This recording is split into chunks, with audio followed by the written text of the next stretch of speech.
രൗദ്രതാണ്ഡവം. രചന അവതരണം നന്ദു അച്ചുകൃഷ്ണ. നിനക്ക് ഉറപ്പല്ലേ പാർത്ഥ, ഇത് വംശിയുടെ അടുക്കൽ എത്തില്ലെന്ന്? ഉറപ്പാണ്. ഇനി ഒരുപക്ഷെ എത്തിയാൽ പോലും ഇതൊരു കോമൺ മാൻ അല്ലേ. ബിസിനസിന്റെ ഡീലിൽ നമ്മൾ പലരെ പറ്റിയും തിരക്കി അറിയാറുണ്ട്. അങ്ങനെ എന്തെങ്കിലും ആണെന്ന് കരുതിക്കോളും. ഇനിയിപ്പോൾ എന്നോട് ചോദിച്ചാലും ഞാൻ അങ്ങനെ എന്തെങ്കിലും പറഞ്ഞോളാം. വല്ലാത്തൊരു കോൺഫിഡൻസ് ഉണ്ടായിരുന്നു ആ ശബ്ദത്തിൽ അത്രയും. അവനെ കണ്ണുമടച്ച് വിശ്വസിച്ചതുകൊണ്ട് തന്നെ അഗസ്ത്യയും കൂടുതലൊന്നും ആലോചിക്കാൻ നിന്നില്ല.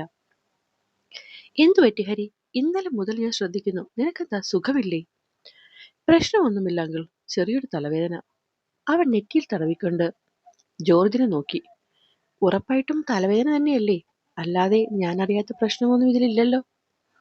അങ്കിൾ അറിയാത്ത എന്ത് പ്രശ്നമാ അങ്കിൾ എന്റെ ലൈഫിൽ? ഒരു ചിരിയുടെ മറവിലൂടെ തന്റെ മുഖം ഒളിപ്പിച്ച് അവൻ മുന്നിലിരിക്കുന്ന വ്യക്തിയുടെ കണ്ണിലേക്ക് നോക്കാതെ പറഞ്ഞു. അല്ലെങ്കിൽ തന്നെ എന്തു പറയും? വേറെ 2 ദിവസം കൊണ്ട് ഒരു പെണ്ണവന്റെ ഹൃദയത്തിൽ കയറി താമസം ഉറപ്പിച്ചെന്നോ? അതോ ഗർഭിണിയായ ഒരു പെണ്ണിനോട് താൻ ഇപ്പോഴും പ്രണയത്തിലാണെന്നോ? അതും അവൾ അറിയാതെ പോലും. അവളെപ്പറ്റിയുള്ള ആലോചനകൾ പോലും അവനെ ഭ്രാന്ത് പിടിപ്പിക്കാൻ തുടങ്ങിയിരുന്നു. നീ ഇപ്പോഴും ഒരുങ്ങിയില്ലേ സിദ്ധി? നേരം പോകുന്നു. ഇനിയും താമസിച്ചാൽ പഞ്ച് ചെയ്യുന്നത് ലേറ്റാവും കേട്ടോ. ഞാൻ ഞാൻ വരണോ ഉത്തരേ? കണ്ണു നിറച്ച് ആകെ ചടച്ചു പിടിച്ചിരിക്കുകയായിരുന്നു അവൾ. അവളോട് ഒരിക്കൽ കൂടി ചോദിച്ചുകൊണ്ട് സിദ്ധി ആ കണ്ണിലേക്ക് നോക്കി. വരാതിരുന്നിട്ട്? പറയടി, വരാതെ ഇരുന്നിട്ട് ഇവിടെ ഒറ്റയ്ക്കിരുന്ന് നീ എന്ത് ചെയ്യാൻ പോവാ? എന്താ, വീണ്ടും മരിക്കാനുള്ള ശ്രമം വല്ലതുമാണോ? അങ്ങനെയാണെങ്കിൽ ആത്മഹത്യാക്കുറിപ്പിൽ വ്യക്തമായി എഴുതി വെക്കണം, നിന്റെ മരണവുമായി എനിക്ക് യാതൊരു ബന്ധവുമില്ലാന്ന്.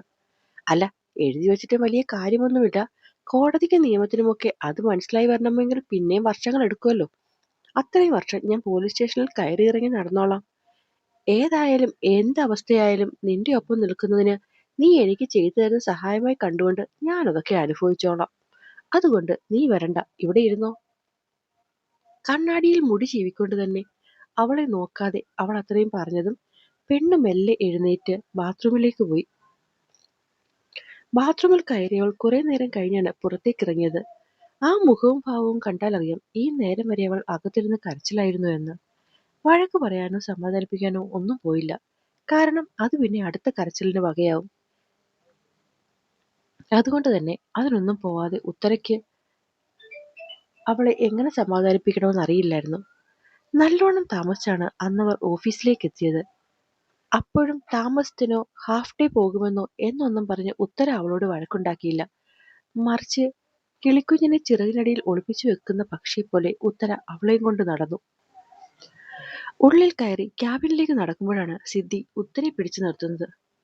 എന്താടി?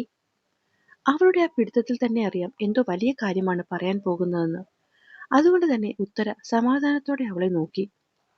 അത് ഹരികൃഷ്ണൻ സാർ അവിടെ ഉണ്ടാകില്ലേ? അകത്തെ ഓഫീസിലേക്ക് നോക്കി കണ്ണു വായിച്ചാണ് അവളുടെ ചോദ്യം. അങ്ങേരുടെ ഓഫീസിൽ പിന്നെ അങ്ങേര് കാണാതിരിക്കുമോ? നിനക്കെന്താ കൊച്ചേ? നിസ്സാരം പോലെ ഉത്തരം മറുപടി കൊടുത്തതും, അത് പിന്നെ ഞാൻ പറഞ്ഞില്ലേ, സാറിന് ഇതിനെപ്പറ്റിയെല്ലാം അറിയാം. അവളുടെ ശബ്ദം പിന്നെയും മെല്ലെയായി. അതുകൊണ്ട്? ഉത്തര കൈയും കെട്ടി അവൾക്ക് മുന്നിൽ നിന്നു. സാർ സാർ എന്തെങ്കിലും ചോദിച്ചാൽ ഞാൻ എന്തു പറയും? മലയാളം നന്നായി അറിയില്ലേ? അത് പറഞ്ഞാ മതി. ഉത്തരയ്ക്ക് നല്ലോണം ദേഷ്യം വരുന്നുണ്ടായിരുന്നു. ഉത്തരേ! അത്രയും ശബ്ദം താഴ്ത്തി കരച്ചിലിന്റെ അകമ്പടിയോടെ വിളിയെത്തി. നിനക്കെന്താ സിദ്ധി? തൊട്ടേനും പിടിച്ചതിനുമൊക്കെ കരയാമെന്ന് നീ ആർക്കെങ്കിലും വാക്ക് കൊടുത്തിട്ടുണ്ടോ? ഇന്നലെ രാത്രി മുതൽ നിന്നോട് ഞാൻ എന്തുമാത്രം കാര്യങ്ങളാണ് പറഞ്ഞു തന്നത്. എന്നിട്ടും നീ എന്താടി ഇങ്ങനെ? അവളെ സൈഡിലേക്ക് മാറ്റി നിർത്തി മറ്റാരും കേൾക്കാതെ ആ കണ്ണുകൾ തുടച്ചുകൊണ്ട് അവൾ ആർദ്രമായി ചോദിച്ചു. സിദ്ധി തല കുനിച്ചു നിന്നതല്ലാതെ മറുപടിയൊന്നും പറഞ്ഞില്ല. ഇപ്പോഴത്തെ പ്രശ്നം എന്താ? ഹരികൃഷ്ണൻ സാറല്ലേ?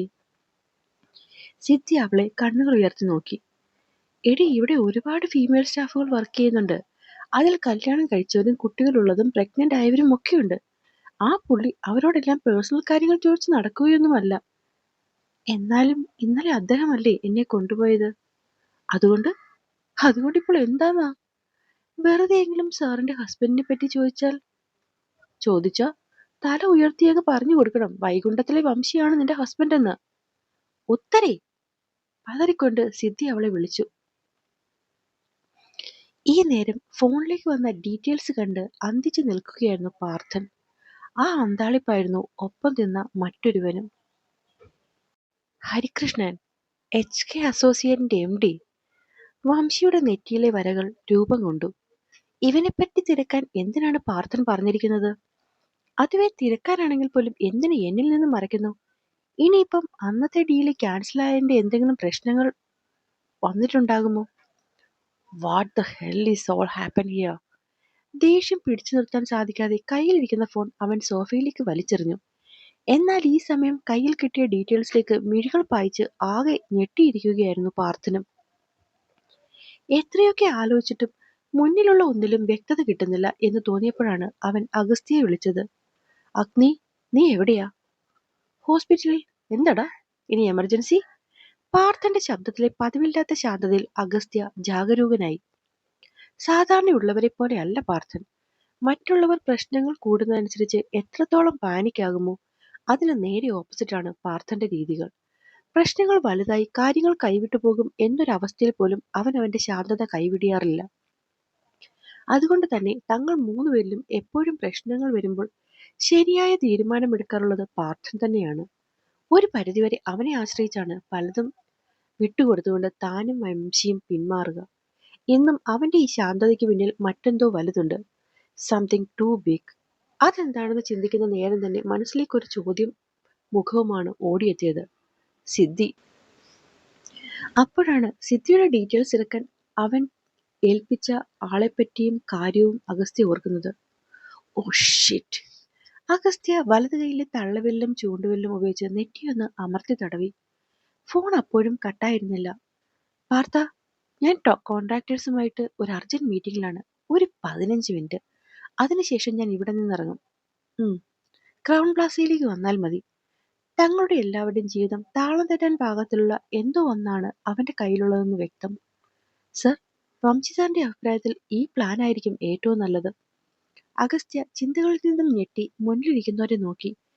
ടേബിളിൽ നിരത്തി വെച്ചിരിക്കുന്ന 7-8 ഡയഗ്രത്തിൽ നിന്നും വംശി ഏറ്റവും ഇൻട്രസ്റ്റ് കാട്ടിയ പ്ലാൻ അവന് മുന്നിലേക്ക് കാണിച്ച് അത് എക്സ്പ്ലെയിൻ ചെയ്യാൻ വേണ്ടി നിന്ന കോൺട്രാക്ടറെ അഗസ്ത്യ ഒന്ന് നോക്കി. വംശി പറഞ്ഞതല്ലേ, എങ്കിൽ ഇത് മതി. ഒരു ദീർഘനിശ്വാസത്തോടെ അവൻ മറുപടി പറഞ്ഞു. അത് സർ. അയാളുടെ പരിങ്ങൾ കണ്ടതും അഗസ്ത്യ അവരെ ഒന്ന് നോക്കി. Any problem? അല്ല സർ, ഈ പ്ലാൻ സാറിന്റെ ഫാദറിനെ കാണിച്ച് അപ്രൂവൽ വാങ്ങണ്ടേ? കഴിഞ്ഞ തവണത്തെ അനുഭവം ഓർത്തയാൾ പറഞ്ഞു. സി മുരളി, ഈ പ്ലാനിൽ വംശി കോൺഫിഡന്റ് ആണെന്നല്ലേ നിങ്ങൾ പറഞ്ഞത്? Yes sir. എങ്കിൽ പിന്നെ എന്റെ അപ്രൂവൽ കിട്ടിയിട്ടുണ്ട്.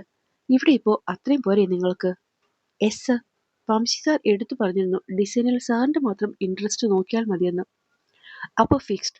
നിങ്ങൾ എത്രയും പെട്ടെന്ന് കൺസ്ട്രക്ഷനുള്ള പണി തുടങ്ങിക്കോ. ആരെങ്കിലും എന്തെങ്കിലും മുടക്കായി വന്ന് പറഞ്ഞാൽ എന്നോട് സംസാരിക്കാൻ പറഞ്ഞാൽ മതി. എനിക്കൊരല്പം തിരക്കുണ്ട്. I will catch you people later. പറയുന്നതിനൊപ്പം തന്നെ ടേബിളിലിരുന്ന ചാവിയുമായി അഗസ്ത്യ പുറത്തേക്ക് പാഞ്ഞിരുന്നു. നിന്നോട് ഞാൻ അപ്പോഴേ പറഞ്ഞതല്ലേ മുരളി, വംശി സാറിന് ഇഷ്ടപ്പെട്ട ഡിസൈനെ അഗസ്ത്യ സാർ ചൂസ് ചെയ്യുള്ളൂന്ന്.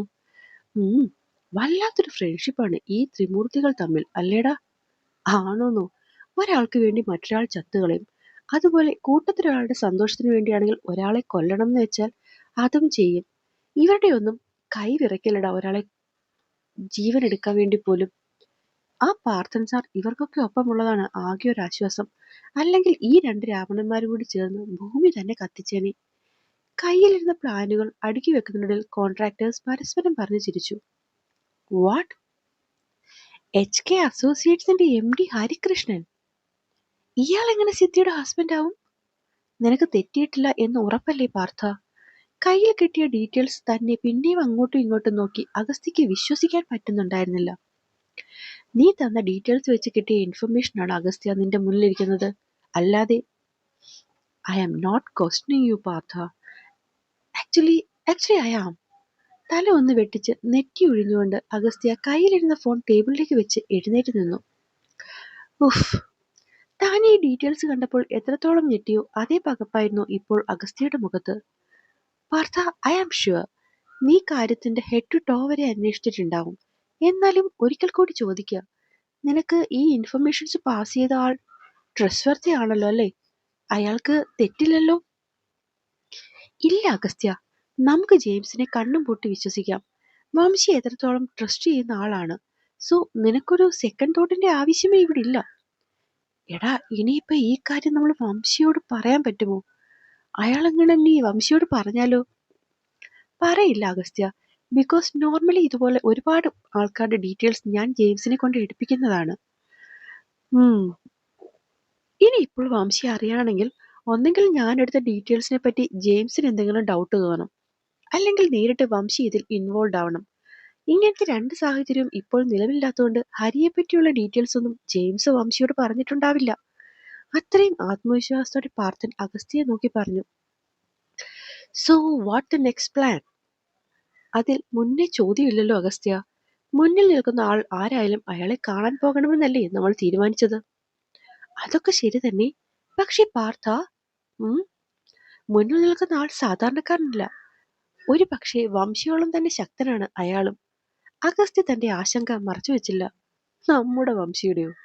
നേർത്തൊരു പുഞ്ചിരിയോടെ പാർത്ഥൻ സീറ്റിൽ നിന്നും എഴുന്നേറ്റു. Yes sir. ജെയിംസ്, നീയും നിന്റെ ഫോഴ്സും 24 മണിക്കൂറും പാർത്ഥന്റെ ഒപ്പം തന്നെ ഉണ്ടാവണം. ഇരുട്ടിൽ നിഴലെന്ന പോലെ. ഉണ്ടാകും സർ. എന്താണ് പാർത്ഥ? എന്താ നീ എന്നിൽ നിന്ന് മറയ്ക്കുന്നത്? അപ്പോൾ ചെറിയ പാട്ടാണ്. ഇവിടെ ഭയങ്കര മഴയും ഇടിവെട്ടും ഒക്കെ ആയിരുന്നേ. അതുകൊണ്ട് വോയിസ് ഒന്നും ചെയ്യാൻ പറ്റിയിട്ടില്ല. നാളെ വലിയൊരു പാട്ടുമായിട്ട് നമുക്ക് കാണാം ട്ടോ.